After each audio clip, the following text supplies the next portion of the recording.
I slept with my boyfriend's mentor because his constant kindness felt like drowning in syrup. Everyone thinks I'm just another girl who destroyed a good man. I did destroy him, but their version isn't the truth. What they don't get is that David's niceness was a cage, gilded but still a cage. I've lost my best friend, my reputation, and now David himself. My own mother won't speak to me. And the worst part? I was terrified of being genuinely happy. Hiding this because I need someone to understand why I did what I did. Before you judge me, you need to know about the night I deleted David's acceptance email to Stanford Law. That's where this really started. Not with the affair, but with my terror of him becoming someone else. The first time I noticed David's kindness had a shadow side, we were at his law school graduation party. He'd been accepted to 3 top programs, but he kept asking me which one felt right for us. Not him, us. I watched him circulate the room, refilling his mother's wine, laughing at his stepfather's terrible jokes, helping the caterer clear plates. He's an angel, my friend Alina whispered, squeezing my arm. You're so lucky. I was lucky. That's what made it so suffocating.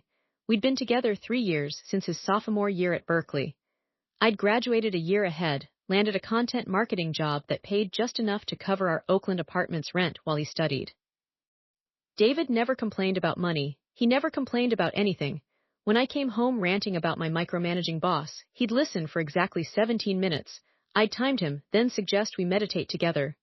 Let's send her compassion, he'd say, eyes closed, while I wanted to send her to unemployment. That was the problem right there.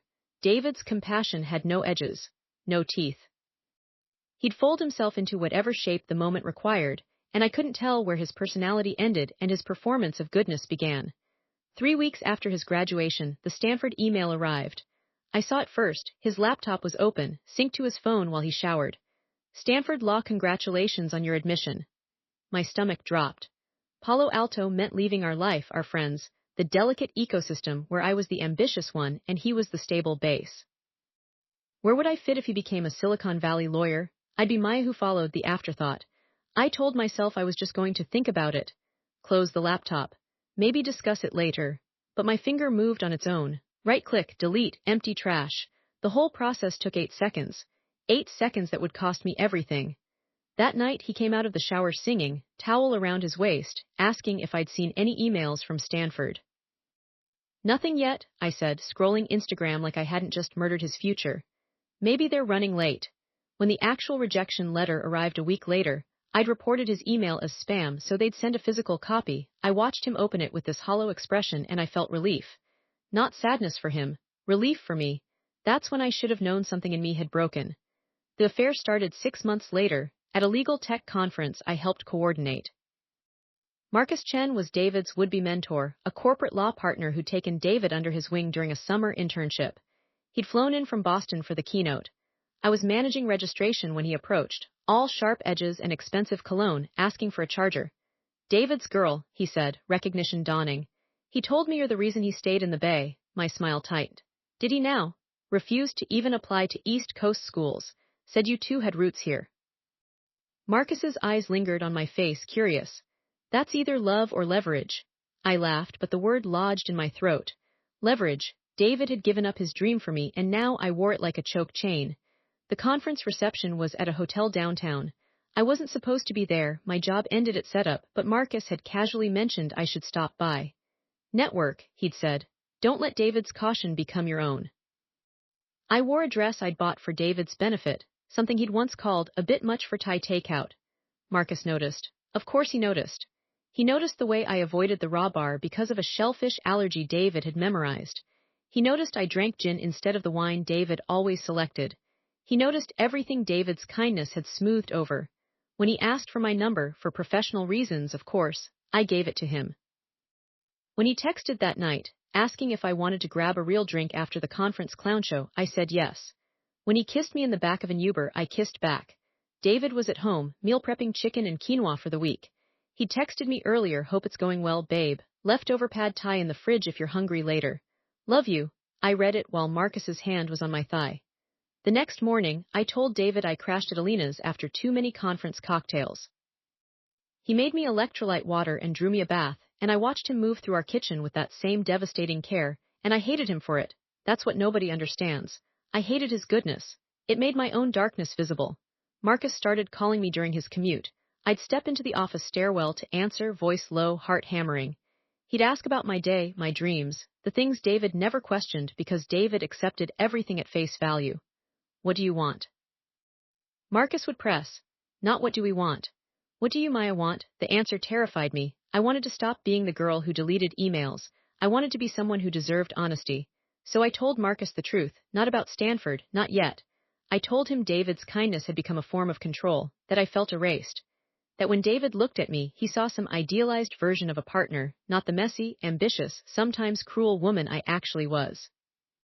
Marcus listened, and then he said, "You need someone who sees you." He saw me. Or at least, he saw the version of me who was brave enough to take what she wanted. The first real crack showed up on a Tuesday. David found a receipt from the Fairmont Hotel in my work bag. "You didn't mention staying there," he said, holding the paper like it might bite him. "I thought the conference was at the Marriott." My mind blanked. I'd forgotten Marcus had insisted on the room, that he'd wanted real privacy. The receipt was for a bar charge, but the hotel name was enough. "Oh, that," I said, taking it from him, crumpling it. The Marriott Wi-Fi was down. Alina and I needed a place to finalize the sponsorship deck, expensed it. David's face cleared immediately. "Makes sense. Alina does love a fancy workaround." He kissed my forehead. "You're so resourceful." I waited for the guilt to hit. Instead, I felt admiration for my own quick thinking.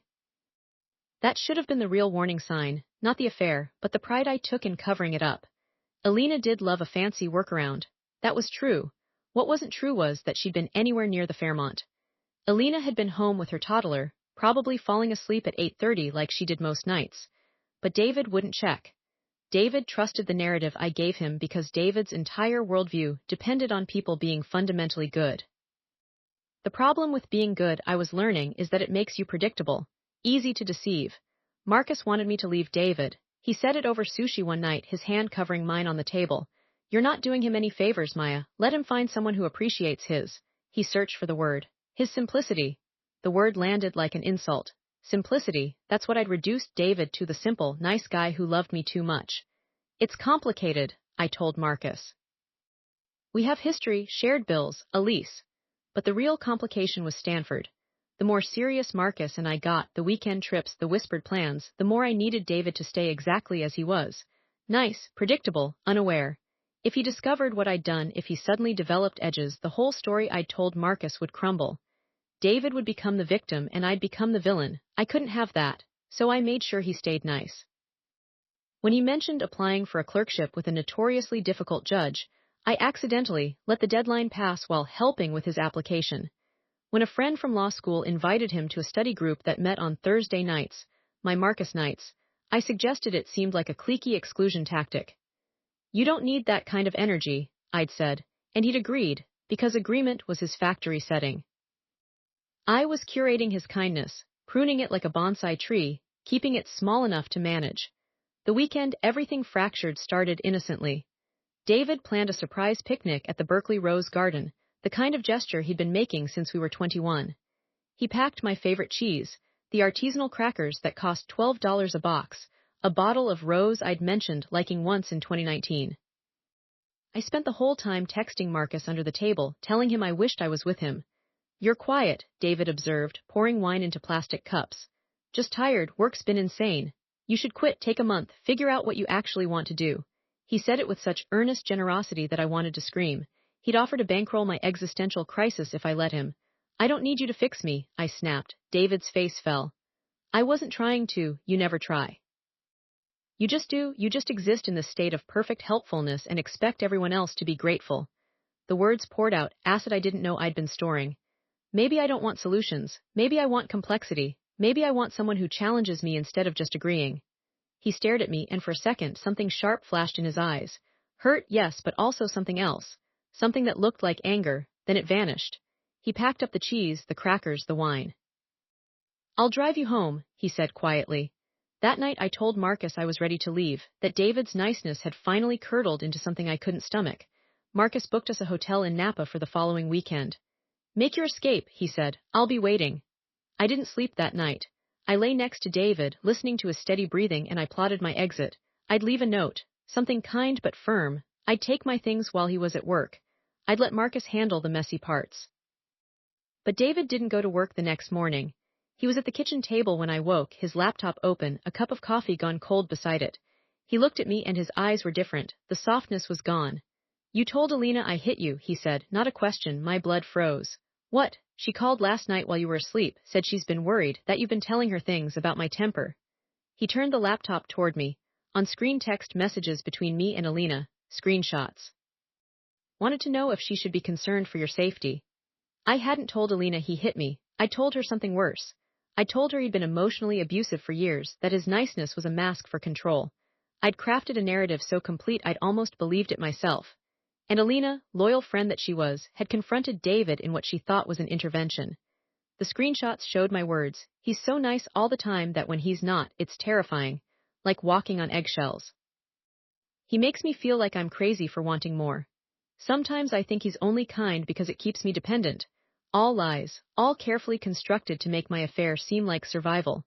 I never hit you, David said, his voice flat. I never raised my voice, I never made you feel unsafe. I know, I whispered.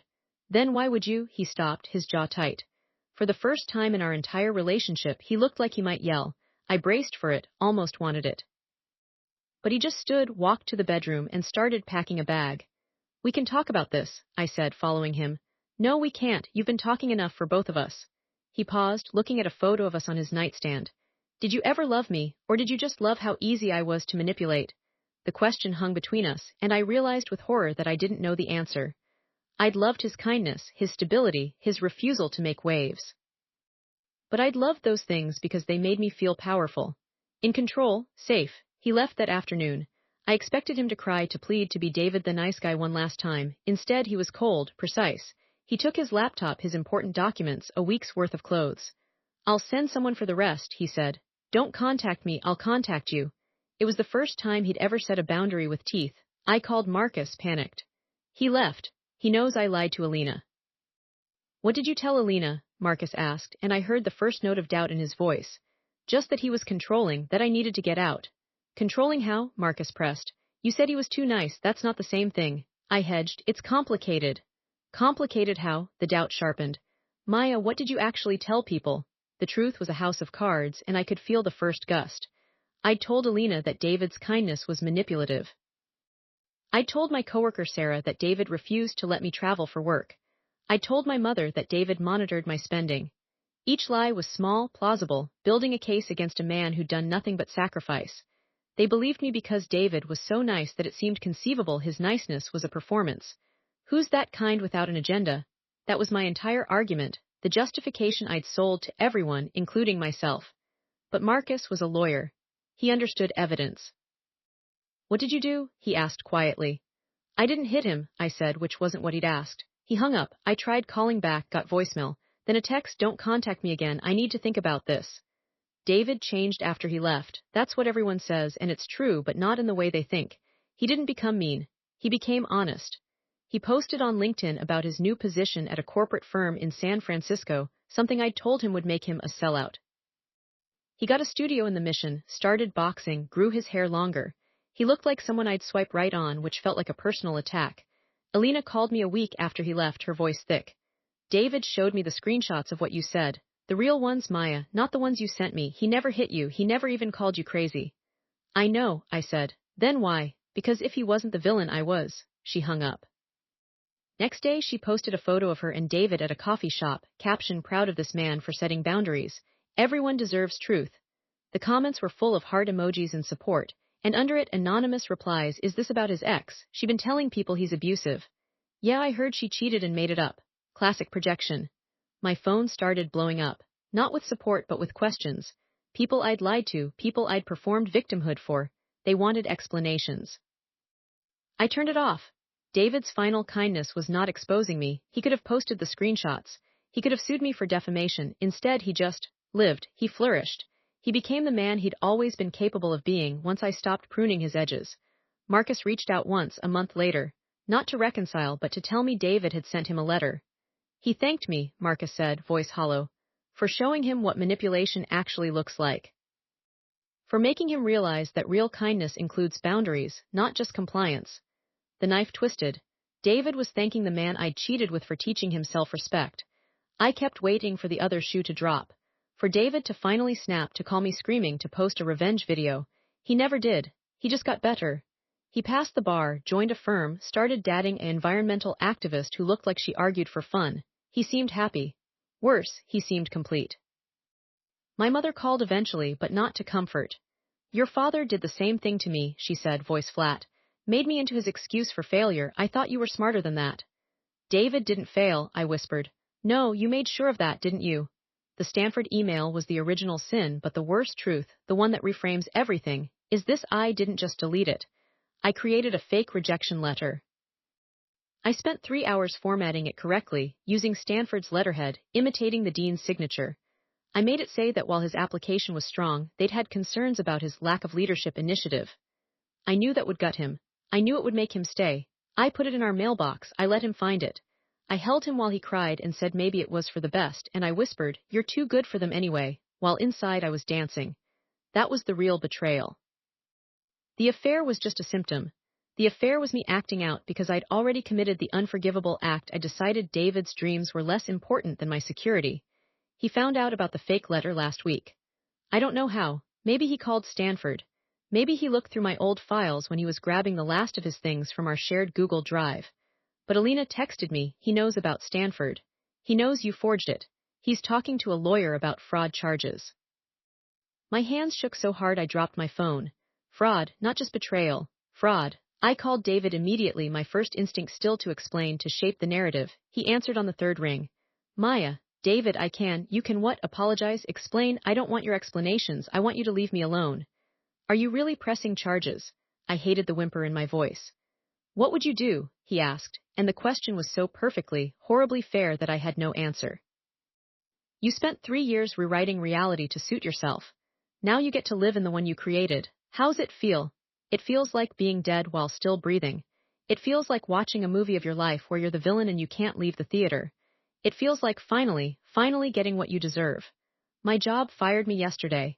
HR cited concerns about character and judgment, which is corporate speak for you're a liability. I moved back in with my mother, who leaves articles about personality disorders on my pillow. My Instagram is private now, but the fake accounts still tag me in posts about toxic femininity and emotional abuse tactics. I've become a case study. David's engagement post went live this morning. A simple photo, him and the activist, hiking somewhere with redwoods, her hand on his chest, showing a ring. The caption, "Thank you for teaching me that real love doesn't ask you to shrink." Third time's the charm. His friends commented with inside jokes about how he'd finally learned to say no. They don't know about Stanford. They don't know about Alina. They just know I cheated on the nicest guy in the world and now he's not nice anymore. That's the story they'll tell. The story where I'm the monster who got what she deserved. But here's what keeps me up at night: David wasn't just nice. He was complicit. He let me shape him. He agreed to everything, deferred constantly, made his entire personality about accommodating me. Didn't that make him just as sick as me? Isn't there something pathological about being that eager to please? I know that's deflection. I know it's the same mechanism that made me lie to Alina. But understanding the machinery doesn't stop the gears from turning. The truth is, I cheated because David's niceness showed me exactly how broken I was. I destroyed his dreams because his potential terrified me. I told lies because the truth, that I was terrified of a man who loved me too well, sounded insane even to me. And now he's not nice anymore, he's just honest. And that honesty has left me with nothing. I'm writing this because his engagement broke something in me, not jealousy, relief. I can finally stop waiting for the other shoe. It dropped. He's happy. He's whole. He's everything I prevented him from being, and he's everything I could never deserve. Tell me I'm a monster. Tell me I'm sick. But ask yourself if you've been given a man who loved you without question, who built his life around your comfort, who made you feel both worshipped and invisible. What would you have done? I think you would have done exactly what I did. You would have destroyed it just to see if you could. And you would have told yourself it was self-defense. David called me yesterday, not to reconcile, to say formally that he wouldn't be pressing charges. It's not worth it, he said. You're not worth it. I don't mean that as an insult, I mean it as liberation. Then he hung up, and I realized for the first time in 4 years, David had told me a kindness that was actually kind. The truth. So here I am in my childhood bedroom, staring at a ceiling I recognize from every bad decision I've ever made. The difference is, this time I can't blame anyone but myself. Not my father, not David's niceness, not the world, just me. Just the girl who wanted to be seen so badly she disappeared the one person who actually saw her. Ask me if I'd do it again. The honest answer, I don't know, and that's the most terrifying part.